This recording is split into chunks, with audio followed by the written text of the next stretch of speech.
বন্ধুরা, আজকের ভিডিওতে আমরা এমন একটি বিষয় নিয়ে কথা বলবো যা শুনলে আপনি অবাক হয়ে যাবেন। টলিউডের এখন একটাই প্রশ্ন, রাহুলের মৃত্যু কি সত্যি শুটিং করতে গিয়ে সমুদ্রে ডুবে হয়েছিল? এই ঘটনার পর থেকে সোশ্যাল মিডিয়ায় দ্রুত ছড়িয়ে পড়ে এই দাবি। অনেকেই বলছেন শুটিং চলাকালীন কোনো একটি দৃশ্যের সময় রাহুল সমুদ্রের ভিতরে চলে যান আর সেখানেই সে ঘটে ভয়ঙ্কর দুর্ঘটনা।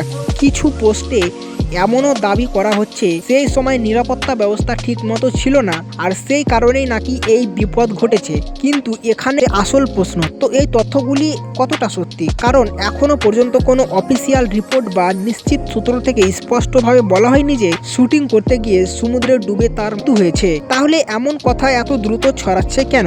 আমরা সবাই জানি যখন কোনো চাঞ্চল্যকর ঘটনা ঘটে তখন সত্যের সঙ্গে মিশে যায় অনেক গুজব আর অনেক অজানা তথ্য, আর সেই গুজবই অনেক সময় বাস্তবের মতো মনে হয়। রাহুলের মৃত্যু ঘিরে এখনো অনেক প্রশ্ন উত্তর পাওয়া যায়নি। সেদিন আসলে কি ঘটেছিল, কোথায় ছিলেন তিনি, ঠিক কোন পরিস্থিতিতে এই দুর্ঘটনা ঘটে, এই প্রশ্নগুলোর উত্তর এখনো পর্যন্ত স্পষ্ট নয়। এদিকে রাহুলের পরিবার, ঘনিষ্ঠ পরিবার একই দাবি করছেন, তারা চান সঠিক তদন্ত হোক এবং সত্যিটা সামনে আসুক। একটা কথা মনে রাখা জরুরি, আমরা যেটা শুনছি সব কিছুই কিন্তু সত্য নয়, তাই কোনো তথ্য বিশ্বাস করার আগে সেটার সত্যতা যাচাই করা খুবই প্রয়োজন। কারণ এটা শুধু একটা ভাইরাল নিউজ না, এটা একটা মানুষের জীবন, একটা পরিবারের কান্না। আজকের ভিডিওতে আমরা কোনো গুজব ছড়াতে চাই না, আমরা শুধু সেই প্রশ্নগুলো তুলে ধরতে চাই যেগুলির উত্তর এখনো অজানা। আপনারা কি মনে করেন, শুটিং করতে গিয়ে কি সমুদ্রে ডুবে যাওয়ার এই গল্পটা কি সত্যি, নাকি এর পিছনে লুকিয়ে আছে